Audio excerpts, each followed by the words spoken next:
श्रीयाद्रीशं श्रीनिधिं करुणानिधिं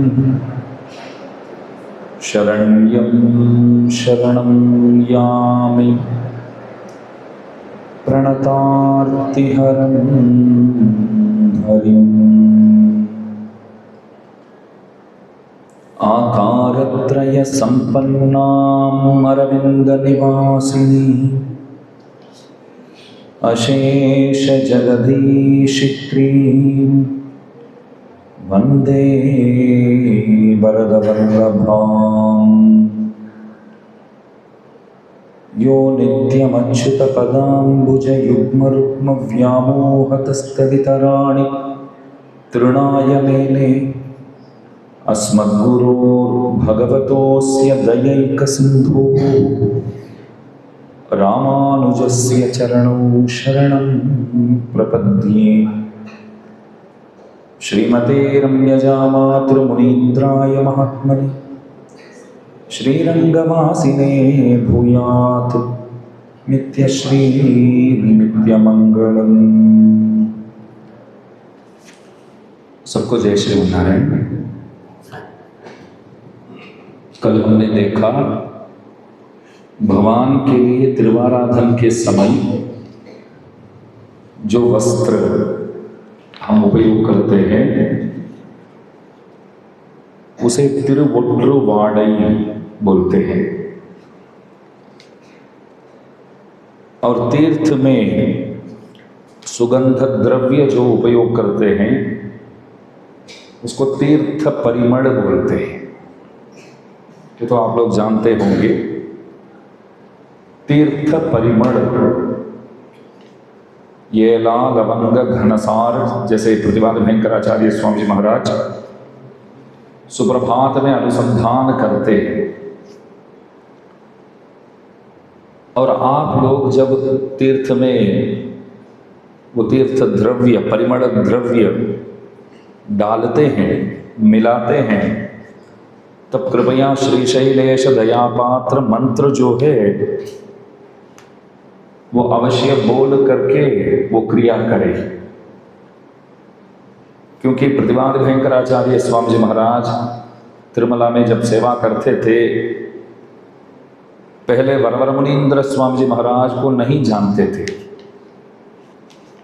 नाम सुना हुआ था, परंतु आप श्री वेदांत देशिक स्वामी जी महाराज के सुपुत्र के शिष्य होने की वजह से वरवर मुनीन्द्र स्वामी जी महाराज के साथ कोई संबंध नहीं था। श्रीरंगम से दो महात्मा तिरुमला पहुंचे, प्रतिपाद भयंकराचार्य स्वामी जी के वहां रुके और स्वामी जी महाराज वहां तीर्थ कैंकर्य करते थे। आकाश गंगा जा करके वहां से भगवान के लिए घट में तीर्थ लाने की सेवा हमारे यहाँ तिरुमंजनम बोलते हैं। जैसे कि अभिषेक को भी तिरुमंजनम बोलते हैं। सुबह सबसे पहले भगवान के लिए घट में जो तीर्थ लाया जाता है उसको भी कैसे पूछेंगे? तिरुमंजनम आ गया क्या? यूं ही पूछेंगे। तो तिरुमंजनम। तो प्रतिपाद भयंकराचार्य स्वामी जी महाराज जब आकाश गंगा की ओर जाते थे तब श्रीरंगम से आए हुए उन दोनों को साथ में लेकर गए। तभी बातचीत करने का मौका भी उनको मिला। तो दोनों से पूछे, श्रीरंगम से आए हो तो वहाँ कुछ कोई खास बात हो तो हमें बताओ। तो दोनों बोलने लगे। वहाँ वरवर मुनीन्द्र स्वामी जी महाराज विराजमान हैं, नित्य निरंतर कालक्षेप करते हैं। हम सब मंत्र मुग्ध होकर के वहाँ बैठकर कालक्षेप श्रवण करते हैं। हम लोग उनको शेषनाग के ही पुनर्वतार, रामानुज स्वामी जी के ही पुनर्वतार मानते हैं। ये सब बातें बताने लगी। प्रतिपाद भयंकराचार्य स्वामी जी महाराज को, अण्णा स्वामी जी को लगा वरवर मुनीन्द्र स्वामी जी का नाम तो सुना हूँ, परंतु उनका जो वैभव है वो सुनने का सद्भाग्य आज ही प्राप्त हुआ है। आप दोनों बोलते रहो, मैं सुनता रहूं, जाते जाते आप बोलते रहिए, मैं सुनता रहूंगा करके वे सुनने के लिए उत्सुक हुई। वे लोग सुनाते थे तो जाते जाते बीच बीच में खड़े हो गए, स्वयं को भूल करके खड़े हो गए और सेवा के लिए, तीर्थ भरने के लिए आकाशगंगा की ओर जा रहे हैं, इस बात को भी भूल कर आप रास्ते में ही बीच बीच में खड़े हो गए और धीरे धीरे पहुंच भी गए वहां और तीर्थ घट में भर लिया भी सही। वापस आते थे तो यूं ही रुक जाते थे, थोड़ी देर सुनते थे, फिर थोड़ा चलना, फिर रुकना, ऐसा ही होता था। वहाँ मंदिर में अर्चक जितने भी है, स्थानिक जितने भी है, वे सब त्रिवाराधन के लिए देरी हो रहा है करके तिरुमंजनम अभी तक क्यों नहीं आया, हम जाके देखते हैं, ऐसा सोच करके रास्ते में आ गए और अण्णा स्वामी जी के हाथ से खींच लिया गढ़ को। आप सेवा कर रहे हैं तो थोड़ा ध्यान तो रखना पड़ेगा स्वामी जी, वहाँ बहुत समय बहुत हो गया है, बहुत लोग इंतजार कर रहे हैं, अब घट दीजिए हमारे हाथ में। आप इस तरह चल के आएंगे तो कब पहुंचेंगे और उसके बाद कब हम पूजा शुरू करें, इसलिए हमें दीजिए करके खींच लिया और वे लोग लेकर गए।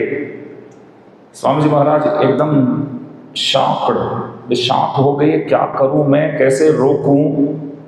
और वे लोग जाते जाते स्वामी जी को याद आया कि इसमें जो तीर्थ द्रव्य, जो परिमल द्रव्य जो मिलाना चाहिए वो तो अभी तक मैं मिलाया नहीं हूं, बस घट में पानी भर के लाया हूं और वो पानी तीर्थ भी ये लोग खींच कर ले जा रहे हैं। ये तो बहुत बड़ा अपराध हुआ है, अपचार हुआ है, उपचार की जगह अपचार।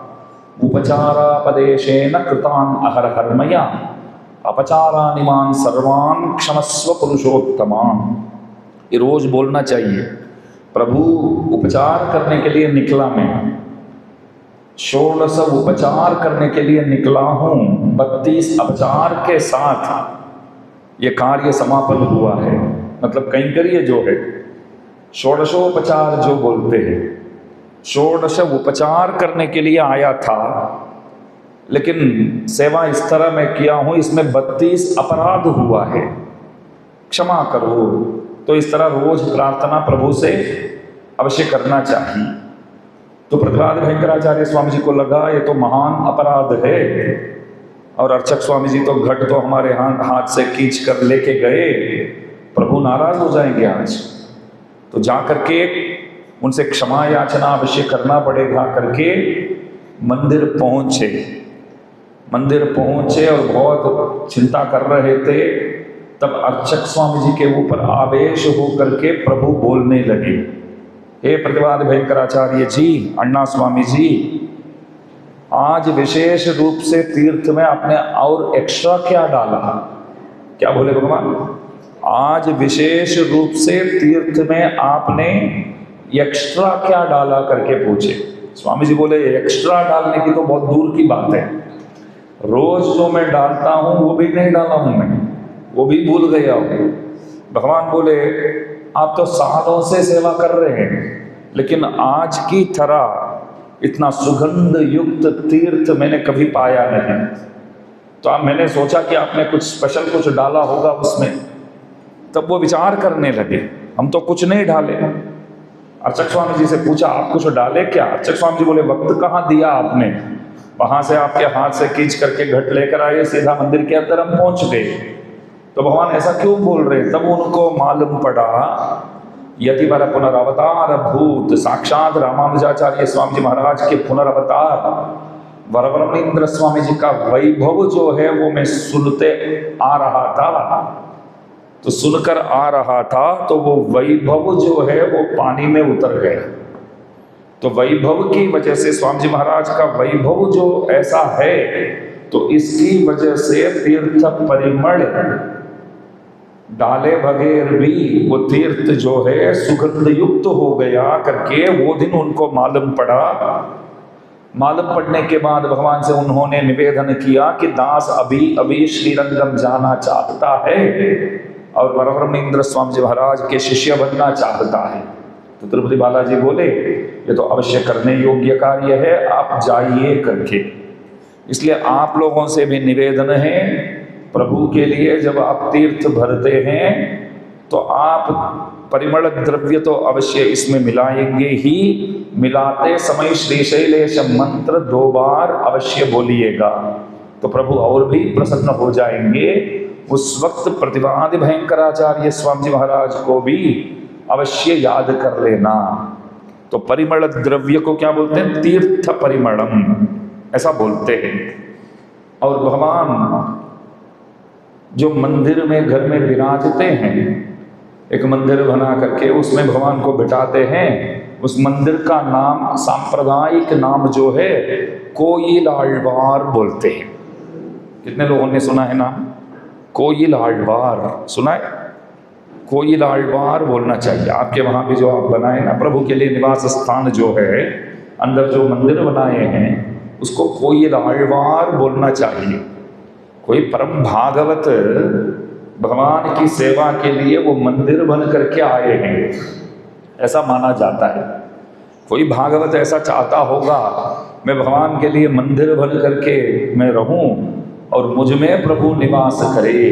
इसलिए कोयल आழ்वार, वो कोई सामान्य एक वुडन टेम्पल नहीं है। हम समझते हैं कि वो तो जड़ पदार्थ है, अचेतन है, ऐसी बात नहीं है। प्रभु उसमें विराजते हैं करके उसको भी मान दिया जाता है। कोयल आழ்वार, क्या बोलना चाहिए? कोयल आழ்वार। कोयल बोले तो मंदिर, आழ்वार जैसे सुदर्शन आழ்वान, अक्रूर आழ்वान, अनंत आழ்वान, कुरक्त आழ்वान, जैसे बड़े बड़े महात्माओं के पीछे वो आழ்वान अथवा आழ்वार शब्द लगाया जाता है। ठीक उसी प्रकार भगवान जिस मंदिर में विराजते हैं उस मंदिर का नाम कोयल आழ்वार बोलते हैं। तिरुमला तिरुपति में साल में 2-3 बार कोयल आழ்वार तिरुमंजनम बोलते हैं। मतलब गर्भगृह जो है प्रभु के, वहाँ पूरा सफाई करके चंदन इत्यादि लगा करके और भीमसेनी कपूर भी लगाकर भगवान के लिए वहाँ एक रहने योग्य स्थल बनाने की जो क्रिया है उसको कोयल आழ்वार तिरुमंजनम बोलते हैं। कोयल आழ்वार भगवान का जो भी पेटी भी होगा प्रभु को रखने के लिए, बिठाने के लिए एक पेटी भी रखते होंगे। ये भगवान की पेटी बोलने की जगह क्या बोलना चाहिए? कोयल आழ்वार, कोयल आழ்वार कहते हैं। और उसके बाद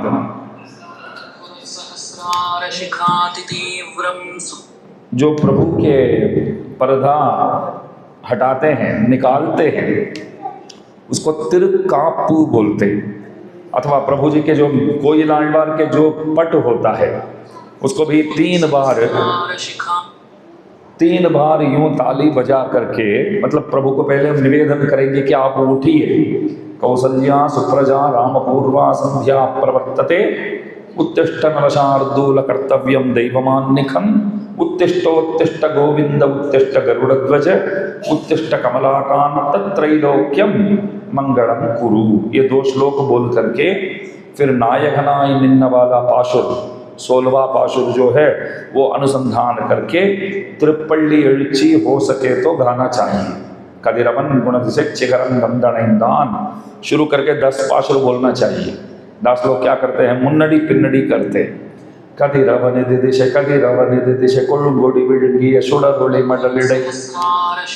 तो ऐसे बोलने से क्या होता है? 2 मिनट में 10 पाशुर हो ही जाता है। 2 मिनट में 10 पाशुर हो ही जाता है। कदिरवन दिदिशे कोळुगोडी बिडंगी यशोडा मडलिडै मेटिळवाटिय पुलंबिन अलंगन इरवियर बुरवियोडंदर सुंदरवं बवळुतुंबुर ये तमिल माधवर कडिमलर தொடையத்த यार किन्ने आटपड़ताई पल्ली अडंदरुड़ाए। हो गया 10 पाशुर। हाँ, सुनने में अच्छा लगता है। जैसे आप लोग ये जो चतुसहस्त्र गीति का पाठ कर रहे हैं, इसे एक बार हुआ था ऐसा, बहुत साल पहले की बात है, सालों पहले की बात है। तो अनेक आचार्य गण आकर के चतुसहस्त्र गीति का पाठ कर रहे थे। 5 दिन का कार्यक्रम था इस तरह। वो 5वां दिन थोड़ा गड़बड़ी में थे, लोगों को और भी कहीं जाना था। तो किसी एक आचार्य ने कहा ये लोग तो वैसे तमिल जानते नहीं है, तमिल पाशुर जानते नहीं है, अब जो भी गावे इनको क्या पता चलने वाला है, इसलिए रामानुज नूट्रंदादि जो है अब मुन्नड़ी पिन्नड़ी कर लेते हैं। पू मन पल कलयो पू मन, एक पाशुर हो गया, तो इस तरह 108 पाशुर मुन्नड़ी पिन्नड़ी कर लेते हैं, इनको तो पता नहीं चलेगा। तो ऐसे मुन्नड़ी पिन्नड़ी किए, तो यजमान जो था वो हाथ जोड़कर पास में आया, वो बोलने लगा 5 दिन से आप लोग पाठ तो कर ही रहे हैं, लेकिन अभी जो किया ना एकदम मस्त था, वो सुनने में बड़ा मजा आया। तो जितने भी स्वामी जी लोग बैठे थे सब बोले वो पहले दिन ही बोल दिया होता तो पहले दिन ही चतुस्सहस्र गीति समाप्त हो जाता। तो इसलिए मुन्नड़ी पिन्नड़ी जो है, अभी हमारे वरदराज भगवान के जो अभी ब्रह्मोत्सव होने वाला है 28 से लेकर के, इसमें 10वां दिन जो है, यहाँ जो भी मंदिर में पूजा पाठ विधि विधान जो भी चलता है कोर्ट कचहरी के आर्डरों के हिसाब से चलता है, कोई उसको पार नहीं कर सकते, उल्लंघन नहीं कर सकते। भले स्तोत्र ही है, समझो स्तोत्र रत्न, जैसे स्तोत्र रत्न है, यामुनाचार्य जी का अद्भुत प्रबंध है, महान प्रबंध है, लेकिन यहाँ नहीं गा सकते कोई। आप लोग जैसे दर्शन के लिए जाते तो 1 2 4 श्लोक निवेदन करें, वो बात अलग है। पूजा के समय जैसे दिव्य प्रबंध पाठ होता है, वेद पाठ होता है, तो स्तोत्र रत्न का अनुसंधान यहाँ नहीं कर सकते हैं, गद्यत्रय का अनुसंधान यहाँ नहीं कर सकते हैं। नियम बहुत है यहाँ, यदि करना है तो कोर्ट कचहरी में जाकर के आपको पेपर ला के आना पड़ेगा, और पहले जो ये झगड़ा बगड़ा करके जितने भी पेपर्स उपलब्ध है उसके प्रकार ही यहाँ सब कुछ होता है। तो 10वां दिन जो है द्वादशाराधन जब होता है तब सहस्र गीति का 1000 पाशुर गाने का होता है। तो कोर्ट कचहरी में हमारे पूर्वजों ने बोला कि ये 1000 पाशुर गाना है तो 4-5 घंटे की आवश्यकता है। तो वे लोग बोले कि इतना समय नहीं देंगे, हम नहीं गावे तो चलेगा, ऐसा नहीं गाना ही पड़ेगा। तो इस तरह झगड़ा जब मामला जब ऐसा हुआ तब जज ने क्या बोल दिया, बस आपको 1 घंटे का समय है, आप गा लो। तो आज भी 10वां दिन आप आके देखेंगे तो वहाँ सेनापति के स्थान में जो होते हैं वे आकर के घड़ी लेकर के देखेंगे कि आप स्टार्ट कर सकते हैं, बोलेंगे। फिर 10 मिनट पहले आकर के एक सूचना देंगे। तो 1 घंटे में 1102 पाशुर गाना है, उसमें भी 900 पाशुर मुन्नड़ी पिन्नड़ी करके गाते हैं। 10वां शतक जो है पूरा गाते हैं। और सहस्र गीति के चतुस्सहस्र गीति के प्रथम सहस्र के लगभग 75 पाशुर भी गाना होता है। तो गिन लो आप 1102, इसमें 900 पाशुर मुन्नड़ी पिन्नड़ी, मार घड़िए रार मार घड़िए रार, इस तरह। और 100 पाशुर जो है पूरा गाएंगे, और प्रथम सहस्र के 75 पाशुर भी पूरा गाएंगे। 1 घंटे में होता है ये सब। तो कितने फास्ट, आपका तो स्लो चल रहा है उसके हिसाब से देखा जाए तो, उसके हिसाब से देखा जाए तो अभी जो पाठ हो रहा है ये स्लो चल रहा है, समझो। तो इसमें कई लोग निपुण होते हैं, 8-10 लोग ही पाठ करते हैं, बाकी सब कैसे बैठते हैं, ऐसे चौंक जाते हैं, उनके मुंह देख करके हाँ बैठे होते हैं, कैसे गाते हैं करके उयर वरा यर वरा उयर वरा यर वरा, इस तरह 1102 पाशुर। ग्रंथ नहीं रख सकते हैं, मोबाइल नहीं रख सकते हैं आप, वो देखने में बड़ा मजा आता है, देखने के लिए भी लोग आते हैं। वैसे बाहर से कोई आएगा तो लगेगा कि ये भी उनको गालियां दे रहे हैं, वो भी इनको गालियां दे रहे हैं। जोर जोर से गालियां देने की कुछ स्पर्धा हो तो ऐसा लगता है। तो मुन्नड़ी पिन्नड़ी चलेगा, लेकिन देखो भावुक होकर के, मतलब भाव से आपको गाना चाहिए। यंगणेशुल्लिनुम इन्भम पयक्कुवे, षटकोपसूरी सहस्र गीति में एक जगह ऐसा कहते हैं, आप बोलो बहुत है, जैसे भी बोलो चलेगा। तो इस वाक्य को पकड़ लिया सबने। षटकोपसूरी क्या बोले, ये गाथा जो है हम जो गा रहे हैं, इन गाथाओं को आप कृपया बोलो। तो आप लोग क्या बोलेंगे, हमको तो सटीक बोलना नहीं आता है, हम तो तमिल नहीं जानते हैं। षटकोपसूरी बोले वो कोई बात नहीं, आप बोलो, भगवान सब समझेंगे। इसका मतलब ये हुआ, यदि आपको बोलना नहीं आता है फिर भी आपको बोलने की कोशिश अवश्य करना होगा। जैसे भी आता हो वैसे बोलो, आप अनुसंधान करो। आप भले ठीक नहीं बोलते हैं फिर भी भगवान को वो ठीक ही लगेगा, कारण आप प्रयत्न तो कर रहे हैं, वो भगवान को बड़ा अच्छा लगेगा। तो शतकोपसूरी बोले यंगणे सोल्लिनुम इन्बम पयक्कुमे, जैसे भी बोलो अच्छा ही लगेगा। वो चाहे मुन्नड़ी पिन्नड़ी हो या धीरे धीरे आप बोलते हो या फास्ट बोलते हो, जैसे भी बोलो मगर बोलो, वो जरूरी चीज है। इसलिए त्रिपल्ली एड़चे भी अनुसंधान करके 3 बार ऐसे भी कई लोग ऐसे भी करते हैं, ऐसे भी करते हैं, तो कुछ अलग अलग प्रकार के लोग करते हैं, लेकिन करना चाहिए बस। तो 3 बार भगवान को हम बोलते हैं कि हम अभी पट खोलने वाले हैं, आप सुव्यवस्थित हमें दर्शन दीजिए करके प्रभु से प्रार्थना करते हैं। उसको त्रिकाप निकदल बोलते हैं। त्रिकाप, ये निकदल तो ठीक है, निकदल का मतलब हटाना, खोलना। तो त्रिकाप भगवान के जो मंदिर है उसको कोइलाழ்वार बोलते हैं। कोइलाழ்वार के जो पट होते हैं उसको त्रिकाप बोलते हैं। तो त्रिकाप निकदल मतलब खोलना है, निकालना है, हटाना है। तो उसके बाद प्रभु आपको दर्शन देते हैं। सबसे पहले क्या करना चाहिए, कल जितने भी फूल तुलसी वगैरह आप अर्पण किए हैं उन सबको धीरे धीरे धीरे सब निकालना चाहिए। उसके बाद थोड़ा हाथ पंखा लेकर के भगवान को थोड़ा हवा डालना, हवा देने का वो जो सेवा है वो करना चाहिए। उसके बाद तिरुवाराधन जो है वो हम शुरू करते हैं। पास में दीप तो प्रज्वलित करते हैं, उसको तमिल में क्या बोलते हैं, सांप्रदायिक भाषा में तिरुविளक बोलते हैं। आपको तो एक चार्ट बनाना पड़ेगा आपके लिए, जो अनिवार्य शब्द है, मतलब जितने भी शब्द इस तरह सांप्रदायिक परिभाषा में बोलना आवश्यक है उन शब्दों को एक चार्ट में लिख करके आप कहीं उसको लटका देंगे प्रभु के आसपास। उसको देख करके आप याद करेंगे दीप तिरुविளक। तो तिरुविளक प्रज्वलित करो, कितना अच्छा लगता है। दीप प्रज्वलित करो, दीप जलावो, उसकी जगह आप क्या बोलेंगे, तिरुविளक बोलेंगे तो भगवान को बड़ा अच्छा लगेगा। देखो एक बात बताता है दास, संप्रदाय तो सबके लिए है।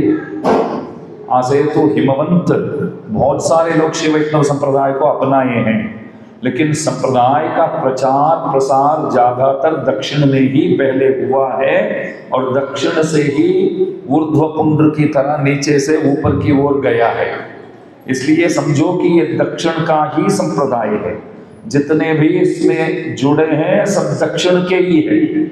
आप सब कैसे बैठे हैं, जैसे दक्षिण के जैसे ही बैठे हैं ना। आप मुंह खोलेंगे तभी लोगों को पता चलेगा कि ये हमारे नहीं है, बाहर से आए हैं, क्योंकि भाषा तो नहीं जानते। अथवा इस तरह हाथ बांध करके आप बैठेंगे समझो, तो अंदर आप आएंगे तो अपने आप से बोलेंगे कि आकर के हमारे साथ ही बैठ जाओ, इधर आओ आओ बोलेंगे। आप बोलेंगे नहीं इधर ठीक है, इधर ठीक है बोलेंगे, तब उनको लगेगा ये क्या कुछ और कोई भाषा में कुछ बोल रहा है, तो शायद बाहर से आया होगा, उत्तर देशी है, कोई ब्राह्मण हो सकता है, ये है वो है। तो वो सब मुंह खोलने के बाद ही पता चलेगा। तो देखो जैसे दक्षिण के जितने भी आचार्य घूमते फिरते हैं, जितने भी श्री वैष्णव भागवत घूमते फिरते हैं, वैसे ही आप लोग भी घूमते हैं। सच बताता हूँ, वैसे तो आप ही घूमते हैं, इधर कोई नहीं घूमता। जैसे इधर पहले घूमते थे आजकल तो बहुत कम हो गए, बहुत कम है। पहले तो सबके सब इस तरह ही दर्शन देते थे, आजकल तो ज़्यादातर मॉडर्न भी हो गए, धोती भी नहीं पहनते हैं। तो आप लोग उधर से आकर भी ये सब करते हैं, अपनाते हैं। तो थोड़ा बहुत संप्रदाय के हिसाब से सांप्रदायिक भाषा को भी अपनाना जरूरी है। इसलिए आप तिरुविளक बोलेंगे, दीप को क्या बोलेंगे, तिरुविளक। उसका अद्भुत नाम है तिरुविளक। और घंटानाद जो करते हैं, घर पे कितने लोग घंटानाद करते हैं? हाँ आप करते हैं। घंटानाद घर पे नहीं करने की आवश्यकता है, नहीं करते हम लोग, मंदिर में होता है। क्यों नहीं करते? वैसे तो शास्त्रों के हिसाब से देखा जाए, कोई भी धर्म क्यों ना हो, घंटानाद बगैर तो पूजा तो कोई करते ही नहीं है। लेकिन हमारे संप्रदाय में बोलते हैं घर पे जब करते हो पूजा तब घंटा नाद करने की आवश्यकता नहीं है। कारण ये बताते हैं, पूजा करते समय भगवान को इस हाथ से पूजा करते हैं तो सहयोग में सहकार में इस आत को भी लाना पड़ेगा। दोनों हाथों से करना जरूरी है, ऐसा बोलते हैं। एक हाथ से मैं समझो कि घंटानाद बजाता हुआ यूं यूं यूं करता रहूं, थोड़ा वो अपमान हो सकता है। मंदिर में आप देखेंगे तो घंटानाद वो बजाने के लिए अलग से एक स्वामी जी खड़े होते हैं। अर्चक स्वयं नहीं बजाते, अर्चक तो पूजा ही करते हैं, त्रिवाराधन करते हैं। एक स्वामी जी को अलग से नियुक्त करते हैं, वो घंटानाद बजाते हैं, बीच बीच में धूप हाथ में देते हैं, सब वो करते हैं। यदि आपके वहाँ भी कोई है भाई, बड़े भाई, छोटे भाई, ऐसा कोई साथ में खड़े हो करके त्रिवाराधन में भाग लेने के लिए तैयार हो तो घंटानाद उचित है। लेकिन बड़े भाई या छोटे भाई एक दिन साथ रहते हैं, एक दिन और कहीं रहते हैं, तो एक दिन आप घंटानाद सुनाएंगे प्रभु को, एक दिन नहीं सुनाएंगे। इससे अच्छा घंटानाद को त्याग दो, घंटानाद करने की जरूरत नहीं है। तो किसी ने बोला इससे भी कुछ अच्छा हो तो बोलो, मैं बोला पूजा ही जोड़ दो। और क्या बोल सकते, त्रिवाराधन तो करना पड़ेगा, त्रिवाराधन तो अवश्य करना पड़ेगा, घंटानाद की आवश्यकता नहीं है। इस हाथ से पूजा करते समय इस हाथ को यूं साथ रखना चाहिए। मेहमान घर पे आवे, चाय काफी देते समय भी, पानी भी आप पिलाते हैं, तो एक हाथ में ग्लास में जैसे पानी पकड़े हैं तो ये हाथ भी साथ ऐसे आना चाहिए, वो मर्यादा है। तो मर्यादा का पालन करते हुए हम लोग क्या करते हैं, घर पे घंटानाद नहीं बजाते हैं। मंदिर में तो अवश्य होता है। उस घंटा का नाम है तिरमणि बोलते। क्या बोलते हैं? तिरमणि बोलते हैं। तो मंदिर में आप सेवा करने जाएंगे तो क्या बोलेंगे, तिरमणि कहाँ है?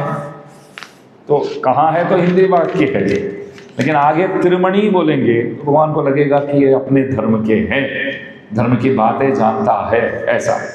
और उसके बाद तुलसी को क्या बोलते हैं? आप लोग क्या बोलते हैं तुलसी को? तुलसी बोलते हैं ना, तिरतुड़ाई बोलेंगे।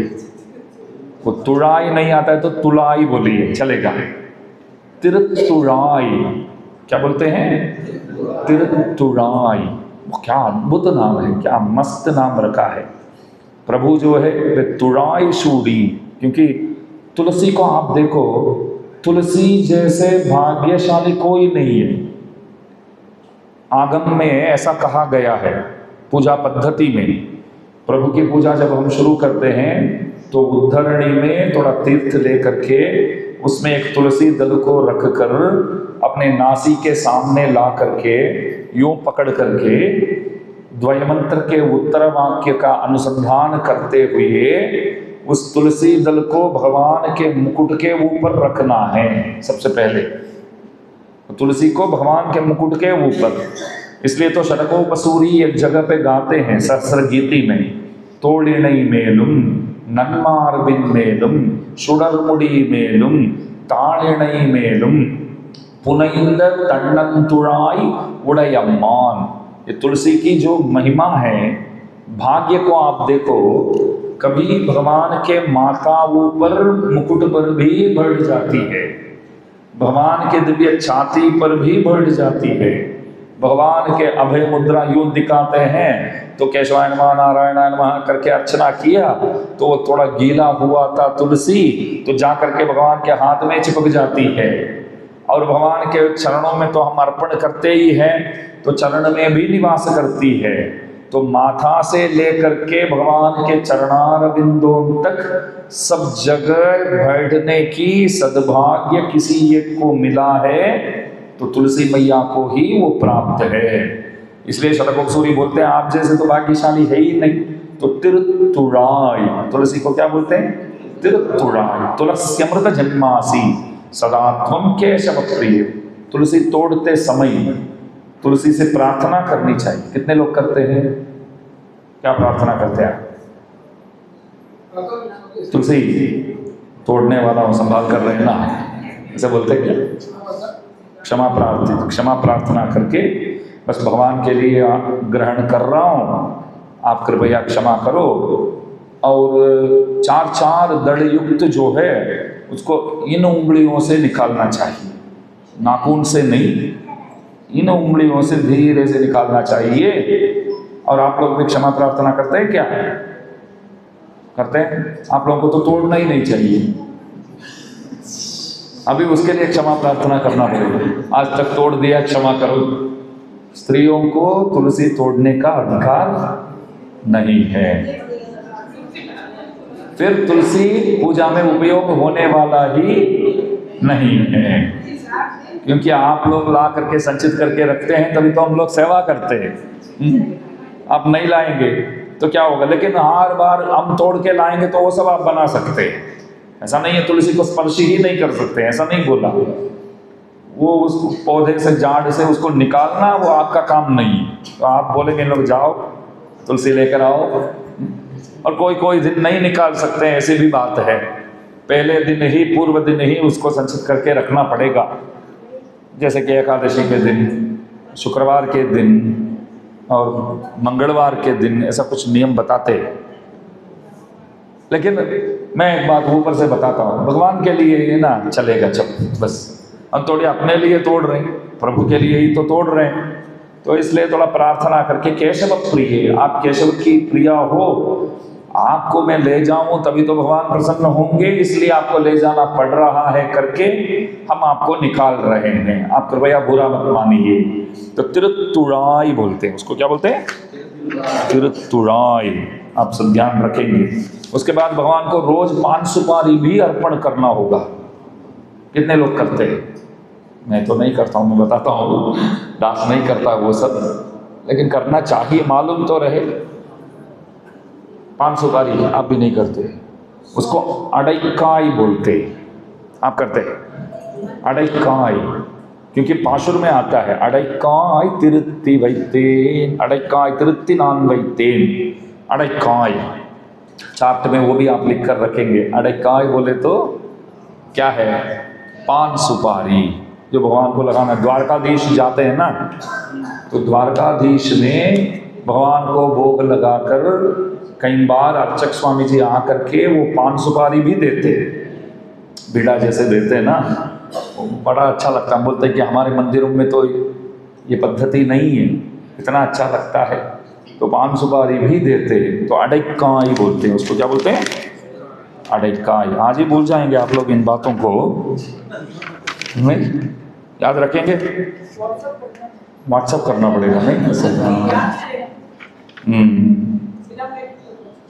श्रीराम भैया व्हाट्सअप कर दो आप। अड़ैकाई, अड़िए नेड़ा, अड़िए। और चंदन इत्यादि जो प्रभु को अर्पण करते हैं उसको बोलते हैं सातपड़ी। सातपड़ी बोलते हैं इसको। क्या बोलते हैं? सातपड़ी। तो चार्ट में आप सातपड़ी इज इक्वल टू चंदन।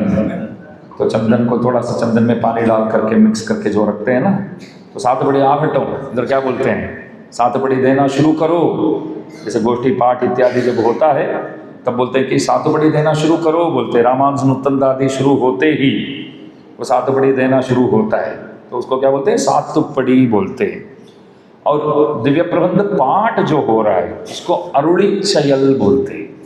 बहुत अद्भुत नाम दिया गया है, अरुणिचयल। अरुणिचयल बोले तो क्या है? बस आழ்वारों ने जो अनुसंधान किए हैं, चतुस्सहस्र गीति जो है उसी को अरुणिचयल बोलते हैं। ईरच्चल भी बोलते हैं। आழ்वारों द्वारा जो सुशीतल एक द्रव्य की तरह, मतलब इसको सुनते ही प्रभु एक द्रव्य की तरह बहने लग जाते हैं। इन पाशुरों को सुनते ही प्रभु हमारी ओर बहने लग जाते हैं।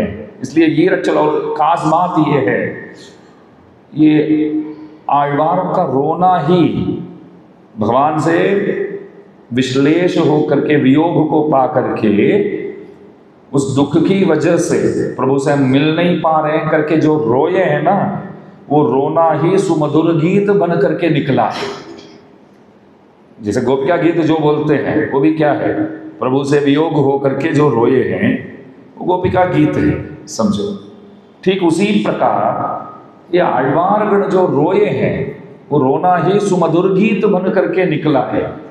हम लोग सुमधुर गीत समझ करके जो भी गाते हैं ना, वो रोना ही निकलता है। जितने भी हम कभी कभी तो ऐसे गुनगुनाने लगते हैं ना, कोई भी फिल्मी गीत हो अथवा कोई भजन हो, तो दास की भी धर्म पत्नी कभी कभी कुछ गाती है तो दास पूछता क्या भूख लग रही है क्या, जल्दी भगवान को भोग लगा देंगे। तो कई बार नाराज भी हो जाते हैं कि आपको हमने बोला क्या सुनने के लिए, आपको बुलाए क्या, हम अपने हिसाब से कुछ गा रहे हैं, आपका क्या जाता है, आपको क्या नुकसान है। मजाक करते ही क्या भूख लग रही है, क्यों रो रहे हो, क्या हो गया अचानक, ऐसे पूछते। तो हम लोग गाते हैं तो भी लगता है कि जैसे कि हम रो रहे हैं। आழ்वार गण रो रहे थे, तो रोते रोते जो गाए हैं सुमधुर पाशुर निकला से, तो अरुणिचयल गोष्ठी बोलते हैं। आழ்वारों द्वारा अनुग्रहित उन पाशुरों का नाम क्या दिया गया है, अरुणिचयल दिया गया है। और अरुणिचयल गाने वाले जितने भी आते हैं स्वामी जी लोग जो भी आते हैं अध्यापक कहलाते हैं। पूज्य कांची प्रतिभात भयंकर स्वामी जी अनंगराचार्य स्वामी जी महाराज बहुत अद्भुत लिखते हैं, वेद पाठी को कोई अध्यापक नहीं बोलता है। वेद पाठी जितने भी है, वेद अध्ययन करके जो भगवान के पीछे पाठ करने वाले, अनुसंधान करने वाले होते हैं, उनको वेद पाठी ही कहा जाता है। ये अध्यापक शब्द जो है मात्र दिव्य प्रबंध पाठ अनुसंधान करने वालों के पीछे ही लगाया जाता है, उन्हीं लोग अध्यापक कहलाते हैं। तो यहाँ भी देखिए आज हमारे वरदराज भगवान के मंदिर में 6-7 अध्यापक है। मतलब सब लोग जाएंगे तो पाठ भगवान के सामने प्रस्तुत कर सकते हैं, लेकिन उस गोष्ठी के जो निर्वाहक के रूप में, कप्तान के रूप में, गोष्ठी को संभालने वाले, नेतृत्व जो बोलते हैं, तो वो करने वाले उसको अध्यापक बोलते हैं। तो बच्चे भी यहाँ क्या पूछेंगे, आज कौन है अध्यापक, कौन है, मतलब आज प्रबंध पाठ शुरू करने वाला कौन है, इसका मतलब ये हुआ। तो अध्यापक जिनको बोलते हैं दिव्य प्रबंध पाठी जो होते हैं, और खास करके मंदिरों जैसे श्रीरंगम के आप श्री अध्यापक है वहाँ के, जैसे यहाँ कांची में भी 6-7 लोग हैं, मेलकोट में जाते तो भी है।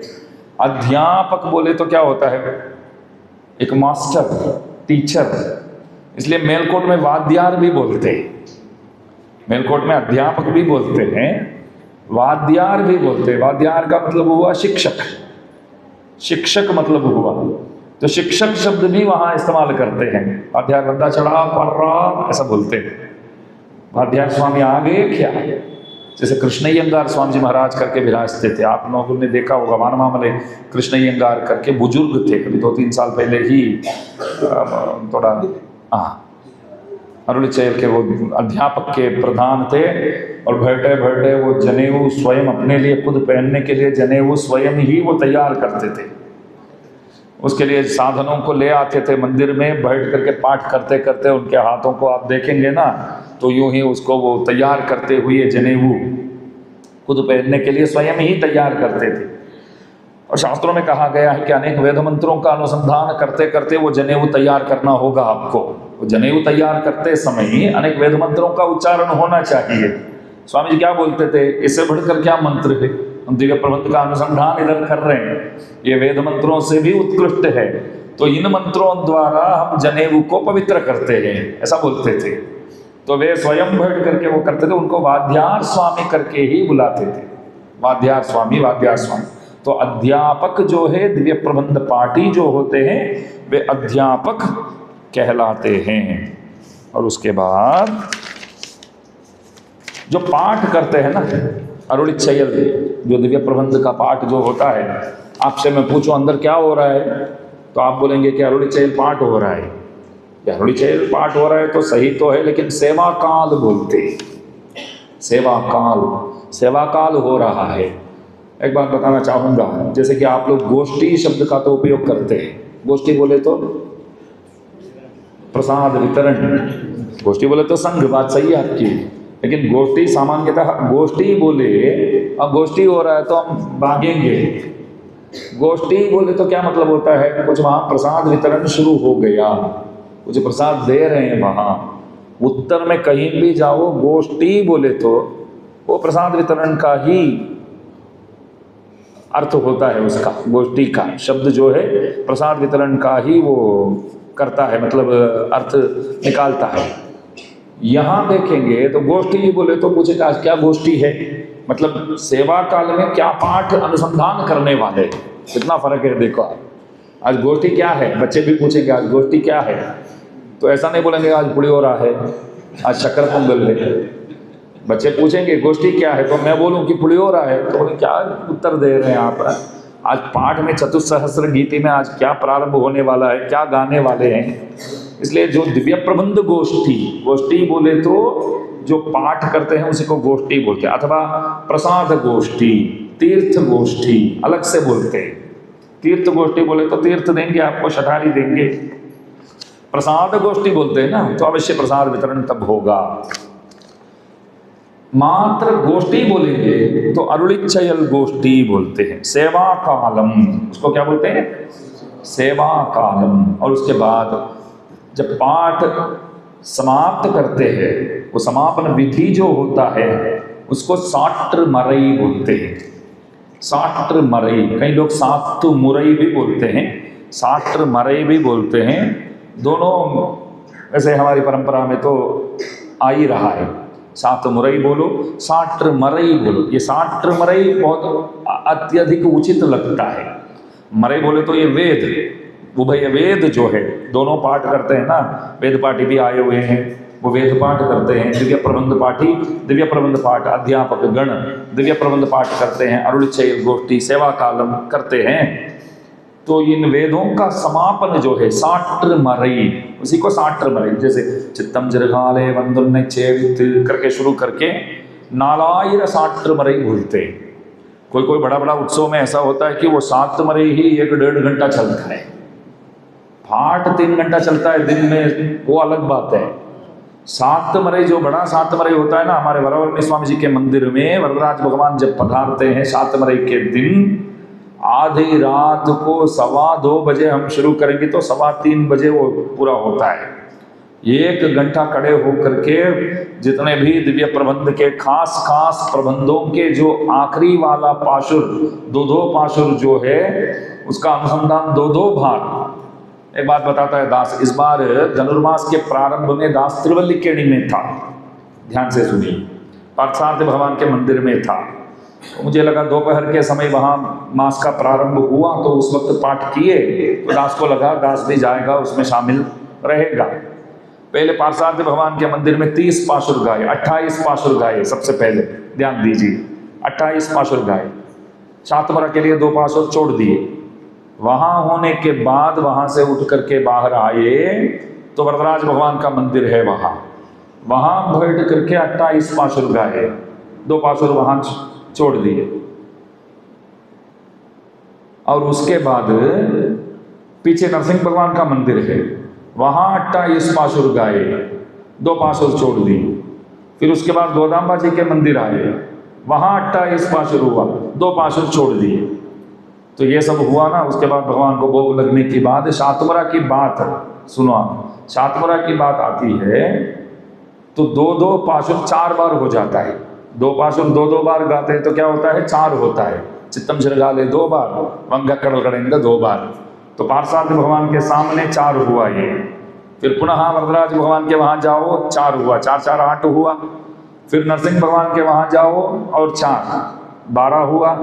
फिर गोदाम्बा जी के वहाँ आओ, 4 20 हुआ। और एक एक दिन का एक एक पाशुर अलग से एक एक बार गाया जाता है। 30 पाशुर होने के बाद आज मारगड़ी हो तो मारगड़ी तिंगड़ एक बार गाएंगे, आज वैयत है तो वैयत एक बार पुनः गाएंगे दोबारा। तो वो एक एक बार गिन लो आप, 5 जगह पे, 1 2 3 4 4 जगह पे, वो 4 हुआ। तो 20 और 4 24 हुआ। उसके बाद कोदपिरंदूर गोविंदन वायुमूर, वो एक पाशुर रहता है, वो सब जगह गाया जाता है। मैं बोला त्रिपावी के अलावा एक त्रिपावी हुआ है, सब गिन लो आप। ये 4 4 4 4 जो हुआ है ना, ये सबको आप गिनेंगे तो 30 पाशुर आ जाता है। तो अलग से एक त्रिपावी ही हुआ है। तो सात मरई जो है खड़े हो करके कई उत्सवों में 1 घंटे तक करते हैं पवन जी, 1 घंटे तक खड़े हो करके, कोई कोई जगह में तो 1.5 घंटे। मैं बताता हूँ, यहाँ हमारे यहाँ सहस्त्र गीति के आखिरी 10 पाशुर जो है उसके 2 पाशुर ही शातमरा में गाया जाता है। आप त्रिवल्लिकेणी जाएंगे ना, पूरे के पूरे 10 पाशुर गाएंगे। और त्रिमुड़ी के बृहद सूक्त के आखिरी 10 पाशुर पूरे के पूरे शातमरे में गाएंगे तो और भी आधा घंटा ज़्यादा लगता है, समझ लो। तो ये शातमरई बोलते हैं। और मेलकोट में देखेंगे तो उस वक्त तो बस ऐसे अर्चना भी करना पड़ता है अर्चक स्वामी जी को। हमारे यहाँ अर्चक लोग क्या बोलेंगे, पूरा होने के बाद बुलाव करके पीछे जा करके बैठ जाते हैं। शातमरा जब करते हैं तो कोई दिखेंगे ही नहीं, भगवान ही दिखेंगे आपको, क्योंकि रात को 2:30 बजे की बात जांच कर रहा है। तो 2:30 बजे पीछे अर्चक स्वामी जी को देखेंगे तो भगवान के पीछे की ओर टेका ले करके वो मस्त नींद में रहते हैं। इधर हम जाके फिर बोलेंगे स्वामी महाराज हो गया आइए, फिर हाँ हो गया, ऐसे करके आते हैं। मेलकोट में क्या व्यवस्था है, बस उस वक्त हाथ में बस एक कटोरी में तुड़ा दल, तुलसी दल, फूल वगैरह इत्यादि रखते हैं और ऐसे यूं करके बस अर्चना आप गाते रहो, हम अर्चना करते रहेंगे, बस हम भी सेवा करते रहेंगे, आप भी सेवा करते रहेंगे, ऐसा वहाँ विधान है। सब होने के बाद वो सबको प्रसाद के रूप में बांटा भी जाता है। तो इसलिए वो जो निगमन पाशुरों का अनुसंधान जो हम करते हैं उसको क्या बोलते हैं, शातमरई बोलते हैं। और वेद पढ़ने की बात हो तो वेद अध्ययन बोलते हैं, वेदाध्ययन। वेद सीखने की बात हो वेदाध्ययन। पहलपत्त रातपत्त उत्सव जो होता है उसको अध्ययन उत्सव बोलते हैं, उसका अद्भुत नाम दिया गया है अध्ययन उत्सव। आழ்वारों के लिए 21-22 दिन का उत्सव मनाया जाता है। गोदाम्बा जी के लिए 30 दिन का उत्सव मनाया जाता है। कांची गुरुराज वेंकट स्वामी जी बोले गोदाम्बा जी जैसे कोई भाग्यशाली है ही नहीं। 30 दिन का उत्सव, संप्रदाय उत्सव मंदिर में और कोई उत्सव नहीं। ब्रह्मोत्सव इतना महान उत्सव है, 10 दिन का ही मनाया जाता है, लेकिन गोदाम्बा जी के लिए 30 दिन का उत्सव दिए हैं प्रभु, और 21-22 दिन का आழ்वारों के लिए दिए हैं। कोई उत्सव ये 22 दिन का 21 दिन का नहीं है और 30 दिन का नहीं है। ये आழ்वारों की और गोदाम्बा की महिमा प्रदर्शन करने योग्य बात है। तो इसलिए अध्ययन उत्सव बोलते हैं। और उसके बाद हम जा करके प्रभु के सामने जो पाशुरों का अनुसंधान करते हैं, निवेदन करते हैं, वो सब मंगलाशासन माना जाता है। उसको क्या बोलते हैं, मंगलाशासन। पंच संस्कार क्यों लेते हैं नंदू भैया, पंच संस्कार क्यों देते हैं, क्यों लेते हैं? आप बोलेंगे कि बिठाया गया तो लिए, बचपन में ही हमको बिठा दिया तो हमने ले लिया। मंगलाशासन करने के लिए एक अधिकारी को तैयार करने की जो क्रिया है उसी को पंच संस्कार बोलते हैं। कई लोग समझते हैं कि पंच संस्कार लेंगे तो मोक्ष साम्राज्य अपना हो जाएगा पक्का, उसमें कोई शंका नहीं है। आचार्य की कृपा से अवश्य प्राप्त हम करेंगे, परंतु मोक्ष प्राप्ति के लिए पंच संस्कार है, ऐसा मत समझो। मोक्ष पाने के लिए पंच संस्कार, संसार से निवृत्त होने के लिए पंच संस्कार, ऐसी बात नहीं है। मंगलाशासन करने के लिए एक अधिकार, पूजा करने के लिए, एक त्रिवाराधन करने के लिए अधिकार को प्राप्त करना पड़ेगा। अधिकार प्राप्त किए बगैर हम भगवान के पास जाकर के पूजा नहीं कर सकते हैं। वो अधिकार, वो आइडेंटिटी कार्ड जो है पंच संस्कार के रूप में हमें प्राप्त होता है। इसलिए हम सब क्या करने के लिए है? चंद्रकांत जी आप बताइए, आपका भी नाम लेना पड़ेगा अभी, आप बताइए क्यों? मंगलाशासन करने के लिए। जगदीश भैया, मंगलाशासन करने के लिए ही पंच संस्कार हम लेते हैं। कितना समय हुआ? 48 मिनट्स, और 5-10 मिनट कुछ बोलेंगे, बराबर। और भगवान को जो हाथ पंखा लेकर के सेवा करते हैं उसको क्या बोलते हैं? आलवट, तिरुआलवट्टम बोलते हैं, तिरुआलवट्टम। भगवान के हाथ में जो सुदर्शन जी है, वट्टवाई नेमी नाम है उसका। क्या नाम है? वट्टवाई नेमी। और हाथ पंखा, एक बार दास कुछ लिखा था, कांचीपूर्ण स्वामी जी महाराज और कन्हैया के बीच में जो संबंध है, कांचीपूर्ण स्वामी जी महाराज और पार्थसारथी भगवान, तिरुवल्लिकेणी के पार्थसारथी भगवान के बीच का संबंध, इन दोनों के बीच में जो संबंध है उसका एक लेख लिखा था। उसमें एक वाक्य ऐसा लिखा था कि भगवान को पहचानना है तो उनके हाथ में वट्टवाई नेमी को देखो। वट्टवाई नेमी बोले तो सुदर्शन चक्र।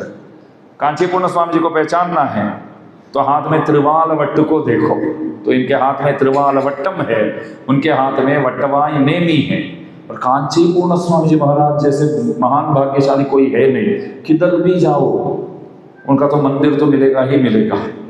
सब जगह सेवा इधर की है वरदराज भगवान को, लेकिन वरदराज भगवान ने ऐसे वरदान दिया कि सभी मंदिरों में आप विराजेंगे और आपका उत्सव भी शायद 10 दिन का उत्सव है वहाँ आपके वहाँ, 7 दिन का उत्सव। दास एक बार था सातमरई में, इतना भव्य उत्सव हो रहा है 7 दिन का। सुबह रंगनाथ जी का मंगलाशासन भी करते हैं, नगर परिभ्रमण भी, सवार भी करते हैं और बढ़िया से बढ़िया साथ सेवा की है किधर, इधर। ये एक अंडरस्टैंडिंग है रंगनाथ जी का और वरदराज भगवान का, समझो। जैसे कि योगी वाहन स्वामी जी महाराज, भक्तांग्री रेड्डी स्वामी जी महाराज, वे सभी एक पाशुर भी नहीं गाए वरदराज भगवान के बारे में, ये एक पाशुर भी नहीं गाए, लेकिन प्रभु बिचारे हर साल उन दोनों के जन्म नक्षत्र के दिन, अवतार उत्सव के दिन उनके मंदिर पहुंचते हैं, उनके प्रबंध, दिव्य प्रबंध श्रवण करते हैं, छठारी बहुमान करते हैं। हम बचपन में वरदराज भगवान से कहते थे, हम आप होते ना तो इन दोनों को मंदिर में रहने ही नहीं देते, एक पद्य भी नहीं गाए, लेकिन आप इतना मान मर्यादा कर रहे हैं। आज मालूम पड़ा श्री रंगनाथ भगवान कांचीपूर्ण स्वामी जी महाराज का आदर विधिवत कर रहे हैं, जिन्होंने सेवा इधर किया है, लेकिन रंगनाथ भगवान वहाँ आदर दे रहे हैं। तो कुछ म्यूचुअल अंडरस्टैंडिंग होगा। बस हमारे भक्तों का आप संभालो, आप श्री के भक्त का हम संभालेंगे, आप चिंता मत करो, ऐसा कुछ होगा। तो तिरुवालवट्टम बोलते हैं, क्या बोलते हैं? तिरुवालवट्टम। और क्या क्या इसमें बताते हैं, बहुत कुछ बताए हैं, ये 4-5 दिन तो बहुत कम पड़ेगा। और मंदिर में जो तालाब है उसको पुष्करणी बोलते हैं, पुष्करणी बोलते हैं। और उत्सव को क्या कहते हैं? तिरुनाल बोलते हैं। तिरुनाल, नाल बोले तो एक दिवस, दिन। तिरुनाल, बड़ा उत्सव हो तो क्या बोलते हैं? प्रिय तिरुनाल। तिरुनाल बोले तो उत्सव। और अवभृत स्नान को तीर्थवारी बोलते हैं, अवभृत स्नान को तीर्थवारी। तो पुष्करणी देख लिया, तिरुनाल देख लिया, तीर्थवारी और वीथी। वीथी तो जानते ही हैं आप, वेदांत देशिक स्वामी जी महाराज वरदराज प्रभु से प्रार्थना करते हैं कि प्रभु आप हमको है ना एक वीथी शोधन किंकर बना दो हमको। उस कांची के वीथी शोधन, एक स्वीपर जैसे बोलते हैं, झाड़ू मारने वाली, वो सेवा हमको प्रदान किया करो। मतलब दिव्य देश में रहना वही उचित कार्य है, अवश्य करने योग्य कार्य है। और खाली रहने मात्र नहीं है, सेवा भी आपको करना पड़ेगा। जैसे आज मेलकोट में देखो, बहुत सारे लोग मकान लिए हैं, वहाँ मकान बनाए हैं, लिए हैं, लेकिन ताला लगा करके फॉरेन रहते हैं सब मकान तो लिए हैं। मैंने सबसे पूछा इधर मकान क्यों लिए आप? बोले कि रामानंद स्वामी जी की दिव्याज्ञा है। स्वामी जी बोले 6 वाक्य बोले ना, इसमें आखिरी वाक्य क्या है? आप कुछ करे या ना करे, मेलकोट में एक मकान ले लो। उतना ही नहीं बोले, आगे बोले मेलकोट में मकान लेकर के वहाँ सेवा करो। अभी बोले कि अभी 50% सबने कर लिया, मकान ले लिया सबने और ताला लगा करके विदेश रहते हैं। तो कुटीम कृत्वा वसति तत्र यदुगिरी तटे, वहाँ निवास भी हमको करना पड़ेगा, वहाँ रहना होगा। लेकिन कुटीम कृत्वा हो गया, वहाँ मकान बना लो, वो कर दिया सबने, लेकिन वहाँ निवास करो वो कोई सुने नहीं। आएंगे धीरे धीरे।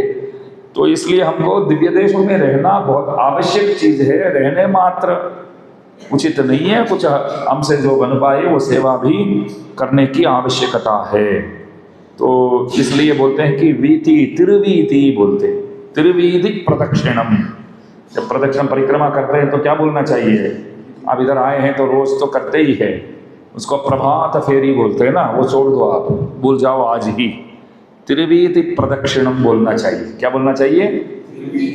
त्रिवीधि, वीधि भी बोलते हैं, वीथी वैसे सही है, लेकिन वीधि भी बोलते हैं। त्रिवीधि प्रदक्षिणम ऐसा ही बोलेंगे आप। क्या बोलेंगे? कल सुबह भी है ना, तो कल सुबह सबको आप बुलाते समय त्रिवीधि प्रदक्षिणम के लिए निकलो, प्रभात फेरी भूल जाओ, त्रिवीधि प्रदक्षिणम वो बोलेंगे। प्रभात फेरी बोलो, त्रिवीधि प्रदक्षिणम बोलो, अर्थ तो एक ही है ना, चेंज करने की क्या जरूरत है? परसों ही बोला था, हमारे पूर्वाचार्यों ने जिन वाक्यों का इस्तेमाल किया है, बोला है, उन्हीं वाक्यों को हम भी अपनाएंगे, उन्हीं वाक्यों का प्रयोग करेंगे। बस ये संकल्प करके ही हम चल रहे हैं, समझो। इसलिए त्रिवीधि प्रदक्षिणम वो जमाने में भी पूर्वाचार्य लोग श्रीरंगम में वीति प्रदक्षिण करते थे। वीति प्रदक्षिण इसलिए करते थे कि करने से अपना कुछ अच्छा हो जाए, वो सोच करके नहीं। शुद्धि नाम बलम शय्य नम तुयर कड़म कड़िदे, षडकोपसूरी गाते प्रदक्षिणम करते रहो, प्रदक्षिण किया करो, सब अच्छा होगा, सब दुख से आप निवृत्त हो जाएंगे। पूर्वाचार्य बोले हमारे लिए तो कुछ सुख दुख करके कोई चीज तो है ही नहीं है। यदि प्रभु सुख है तो हम भी सुख है, प्रभु दुखी है तो हम भी दुखी है, वे सुखी है तो हम भी सुखी है। तो एक बार ऐसा था कि प्रभु कुछ कारणवशात कुछ दुखी हुए समझो, तो दुख से उनको निवृत्त कराना था। तो महापूर्ण स्वामी जी महाराज वीथी प्रदक्षिण की। वे बोले कि अभी प्रभु को ही हमको कुछ कष्ट आ जाए तो प्रभु के वहां जाते हैं, 2-4 परिक्रमा लगाते हैं। प्रभु को कुछ कष्ट आया है तो मुझसे किसी ने बचपन में पूछा तो क्या करें, हमको कुछ कष्ट आता है तो हम जा करके प्रभु को परिक्रमा करते हैं, प्रभु को कुछ कष्ट आ जाए तो मैंने बोला कि उनको आने दो, हमको परिक्रमा करें, वे आकर के हमारी परिक्रमा करें। उनको कुछ कष्ट आ रहे तो उन्हीं को ही परिक्रमा करना पड़ेगा, उन्हीं को ही प्रदक्षिणा करना पड़ेगा। तो वो जो कार्य है वीति प्रदक्षिण जो है उसको बोलते हैं त्रिविधि प्रदक्षिणम बोलते हैं, वो याद रखिए। और उसके बाद जो द्विदेशों में त्रिमंजन होने के बाद भगवान के उस वस्त्र के साथ साथ जो तीर्थ देते हैं ना आपको, ईरवाड़े तीर्थम बोलते हैं। उसको क्या बोलते हैं? ईरवाड़े। आड़े बोले तो कपड़ा, ईरवाड़े जो गीला है, जो भीगा हुआ है, और उसको जैसे निचोड़ करके वो हाथ में जो देते हैं ना, उसको ईरवाड़े तीर्थम, ईरवाड़े तीर्थम बोलते हैं। यहाँ वो पद्धति नहीं है, हमारे यहाँ श्रीरंगम में है। आप जाएंगे तो श्रीरंगम में अवश्य त्रिमंजन होने के बाद वो ईरवाड़े तीर्थम भगवान को देते हैं। और अन्नकूट उत्सव 56 भोग लगाते हैं तो त्रिप्पावाड़ई बोलते हैं उसको, त्रिप्पावाड़ई। आप भी चार्ट में लिख के रखेंगे, एक दिन भगवान को घर पे भी अभिषेक जी भोग लगाएंगे ना पूरा, तब बोलेंगे कि ये हो रहा है आज त्रिप्पावाड़ई उत्सव है, ऐसा बोलेंगे। तो त्रिप्पावाड़ई उत्सवम, बस इतना बहुत है, बाकी का जो है उसके बाद देखेंगे। और वैकुंठ में जो भगवान विराजते हैं उस मंडप का नाम तिरुमामणि मंडपम, तिरुमामणि मंडवर मामणि मंडपत अंदविल पेरिबत, शरकोपसूरी गाते हैं। वहाँ सहस्त्रस्तूणा मंडप है, उस मंडप का नाम है तिरुमामणि मंडपम, तिरुमामणि मंडपम। बाकी का जो है बाद में और किसी का शताभिषेक या षष्ठीब्द पूर्ति महोत्सव हो तो आप सब आएंगे। एक बार मेलकोट में कुछ उत्सव हो, अभी सबके सामने बोल दिए, 5 दिन का कार्यक्रम वहाँ करो, हम सब वहाँ आ जाएंगे। यहाँ तो गर्मी में मज़ा नहीं आता, वहाँ बढ़िया रहता है, प्रसाद भी भगवान को भोग मस्त लगाते हैं, पाठ भी होगा, हम और भी ज़्यादा मिलेंगे, आपस में बातें करेंगे और प्रवचन भी करेंगे। तो एक 5 दिन का एक बार शिविर पहले जैसे किए थे वैसा कुछ आयोजन करो, हम लोगों को भी भूले बगैर ले जाओ, बहुत ज़रूरी है। बस वही आप सबसे प्रार्थना है, प्रभु से दिव्य दंपति से हम प्रार्थना करते हैं, हमारे परम प्रिय परम पूज्य स्वामी जी महाराज के अत्यधिक प्रिय शिष्य श्रीमान परम श्री वैष्णव श्री वेणुगोपाल जी दरद जी, आप श्री का ये शताभिषेक महोत्सव बहुत बढ़िया से बढ़िया यहाँ जो मनाया जा रहा है। 5 दिन का कार्यक्रम पहले ही आप लोगों ने बता दिया कि इस तरह में 5 से 9 आपको कहीं भी नहीं जाना चाहिए करके लॉक कर दिया हम लोगों को पहले ही। वरना दास पहले ही गुजरात जाने वाला था, पहले ही आप लोगों ने लॉक कर दिया करके ये 5 दिन रुकना पड़ा, और वरना 4 तारीख को ही जाना था, इसके भी पहले जाना था, लेकिन 3 तारीख को पिताजी का वो श्राद्ध था। श्राद्ध को क्या बोलते हैं? त्रिवध्ययनम बोलते हैं, वो भी परिभाषा है त्रिवध्ययनम।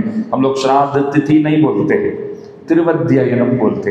तो त्रिवध्ययनम होने की वजह से 3 के बाद ही निकल सकता था, लेकिन 4 को जाने का मन था, विचार था। तो फोन आ गया गिरिधर जी का, एक दिन आ गया, श्री राम जी का भी आ गया कि 5 से 9 तक में होने वाला है, आपको इधर उधर हिलना नहीं है।